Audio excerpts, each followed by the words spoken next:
Ladies and gentlemen, hello, and you are watching TTV News with some latest events in TayNinhTV province. And now we come into details.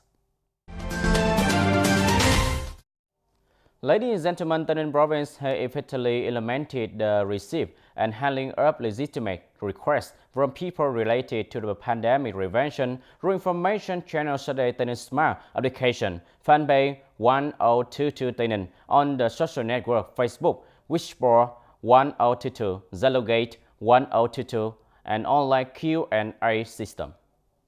According to the Department of Information and Communications, from beginning of July until now, the Switchboard 1022 has received 25,000 calls, over 1,500 complaints through the field reporting system, and more than 7,000 questions on the online questions and answer system. Units and localities have promptly received and coordinated to handle complaints and suggestions and provide information to the people and businesses. However, some units are slow in process, leading to a large number of overdue complaints not receiving calls via call center 1022, or the answers content is not accurate with the content reflected or the support needs of the people and the enterprises. In order to increase the trust for the people and businesses in the system of receiving and processing online petition for the people through 1022 system, the Department of Information and Communication proposed to leaders of units and localities concerned direct the personnel in charge of receiving, handling, and responding to the people's recommendations to perform well in accordance with the regulations on time as well as the quality of response content. The performance of agencies and units will be counted in the evaluation of the results of e-government building and administrative reforms every year.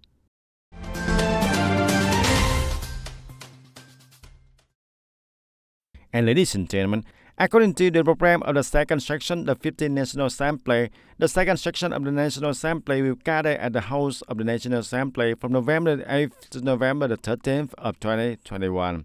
At these National Assembly sections, a lot of time will be spent discussing in the whole the results of implementation of Socio-Economic Development Plan in 2021, projected Socio-Economic Development Plan in 2022, as well as questioning and answering questions from National Assembly deputies and many other important issues. In the second phase, the National Assembly will focus on discussing the key contents, including the Socio-Economic Development Plan in 2021, the report of pandemic prevention and control, the implementation of the Socio-Economic Development Plan in 2021, concluding Resolution number 30 of the National Assembly. And also, according to Delegate Hoàng Thị Thanh Thúy, about the content of questioning at the second section, the National Assembly gave 5 fields to delegates for questioning, of which the National Assembly deputies agreed to choose 4 fields. The 4 fields the National Assembly deputies unanimously choose to question are the labor, work values, and social affairs. Besides, investment plans, education, training, and medical fields also concerned about. And also, according to delegates Hoàng Thị Thanh Thúy, in 4 fields, delegates were interested in discussing and questioning those contents related to the prevention and control of the COVID-19 pandemic. If pandemic control is successful and measures to support and restore the economy are implemented consistently, Vietnam's industrial production capacity will increase during the closing 2 months of the year. According to a report from Ministry of Industry and Trade, many localities have eased the pandemic prevention measures and they are taking steps to recover and develop their economy in new normal under Resolution number 128, which stipulates the safe and flexible adaptation to effective control of the COVID-19 pandemic. As a result, industrial production in October showed some positive signs of recovery, with the index of industrial production rising to 6.9% compared to September. While industrial production recovered in October, it was heavily affected in the first 10 months of the year. According to Ministry of Industry and Trade, however, industrial production will see higher growth in the last 2 months of the year. And for this to happen, it is necessary to uniformly implement the government guidance and direction in Resolution number 128 from the central to local levels, maximize the circulation of goods and labor, and avoid inconsistency between the localities. At the same time, adequately supplying raw materials and energy, addressing difficulties and obstacles important industrial projects, and boosting trade promotion activities, domestic market development, e-commerce, and connection between manufacturers, distributors, and also needs attention.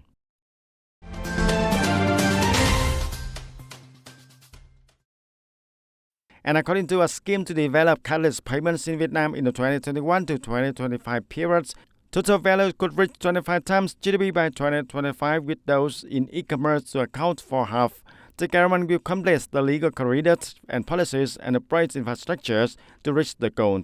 Deputy Prime Minister Lê Minh Khái has just signed decision number 1813 approving the project to develop non-cash payments in Vietnam for the period of 2021 to 2025. The overall objective of the project is to create a positive change in non-cash payment in the economy with high growth and to make sure use of non-cash payments methods in study and habit of the people in urban areas and gradually development in rural, deep-lying and remote areas, reduce the social costs associated with costs. The project will implement solutions such as completing the legal corridors and mechanisms and policies, upgrade and develop modern payment infrastructures, operate safely, effectively, and have the ability to connect and integrate with other systems, develop modern payment services, apply achievements of the fourth industrial revolution. A national list of projects calling for foreign investment in the 2021-2025 period has been released. The 157 projects are in the fields of transport infrastructure, industrial park, energy infrastructure, information technology infrastructure, and waste treatment, among others. The standing Deputy Prime Minister Phạm Bình Minh has just signed decision number 1831 promulgating the national list of projects calling for investment in the period of 2021 to 2025. In the national list of projects calling for investment in the 2021 to 2025 period, in addition to the project name, there are also project objectives, implementation location, scale specification, the total investment capital, and shaped investment firm and contact address. The Ministry of Planning and Investment shall assume the price responsibility for and guide and inspect the implementation for decision, assume the price responsibility for and coordinate with ministry branches and localities in elaborating detailed project information contents, organize propaganda activities to promulgate the list, summarize and report to the Prime Minister on the promotion of projects on the list, review, recommend addition or adjustment of the list in accordance with the actual situation in the period, expenses of the activities carried out in accordance with regulations. Ladies and gentlemen, the Voter Voice program of TayNinhTV television station has been on air since 1995. For the past 26 years, the program has been broadcast regularly every Thursday, serving as a read to reinforce aspirations and ideas, opinions of voters to all levels and functional sectors.